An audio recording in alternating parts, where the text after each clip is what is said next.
প্রচুর গরম, কি বলবো, গরমে আর পারা যাচ্ছে না।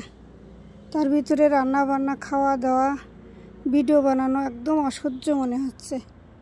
আর তাছাড়া গ্রামের জন্য একটু বেশি গরম, বিদ্যুৎ যায় এই আসে এই যায়। আসসালামু আলাইকুম, কী অবস্থা সবাই কেমন আছেন? আশা করি সুস্থ এবং ভালো আছেন। আলহামদুলিল্লাহ আমি বেশ ভালো আছি। তো আবারও চলে আসলাম রান্নাঘরে রান্না করার জন্য। গরম হলে কেবে খাওয়া তো লাগবে, আর গরম হলেও কি মেয়েদের কি এই চাকরি থেকে রেহাই আছে? সব চাকরি বন্ধ হলো, রান্নার চাকরি কিন্তু বন্ধ নেই, এই চাকরি করাই লাগবে। তো করতে যেহেতু হবে, তাই সকাল সকাল চলে আসলাম রান্নাঘরে। আজকে কি রান্না করব সেটা দেখাচ্ছি। মাছ ভুনা করব, আর একটা তরকারি রান্না করছি, বরবটি ভাজি করছি, সেটা আমি ক্যামেরা আনিনি। আর একটা তরকারি ছিল, সেটাও আনিনি। আসলে কি জানেন, গরমে আর ক্যামেরা ভিডিও করা আর অসহ্য মনে হচ্ছে, আর পারা যাচ্ছে না। বিদ্যুৎ থাকে না যেহেতু, তাই আমি সকাল সকাল চলে আসলাম রান্নাঘরে। তো রান্না প্রায় এই তো শেষের পথে, 2 পদের আমার রান্না শেষ। এখন মাছ ভুনাটা করলে শেষ হবে। তো মাছ ভুনাটা করছি, সবাই দেখেন, এই যে আমি সুন্দর করে কষিয়ে নিচ্ছি। এটা টাটকা মাছ, তাই আর ভাজিনি।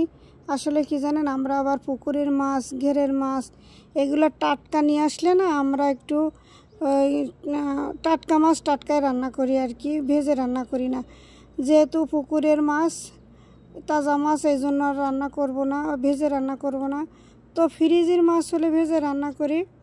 যখন ফ্রিজ থেকে বের করি তখন অবশ্যই ভেজে রান্না করি, না হলে ওটা খাওয়া যায় না। আর এমনি তো ফ্রিজের জিনিস স্বাদই লাগে না, তারপরে যদি এমনি রান্না করি তো কেমন হয় বলেন। তো এটা পুকুরের মাছ মারছিল সকালবেলা, তো সেটাই এই জন্য আমি আর ভাজিনি, মাছ টাটকাটাই ভুনা করব। আর ভুনা করি, আবার মাঝে মধ্যে পাতলা ঝোল করি, দেখেন তো।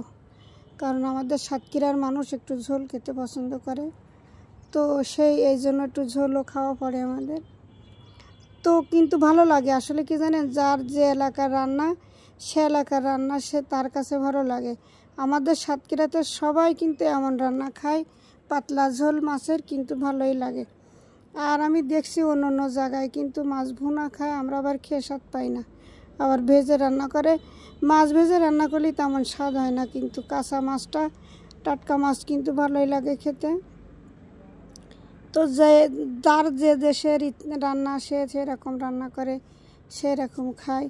এই যে কথা বলতে বলতে আমিও খেতে বসলাম। তো খাচ্ছি আস্তে আস্তে, দেখেন আমি কি খাচ্ছি।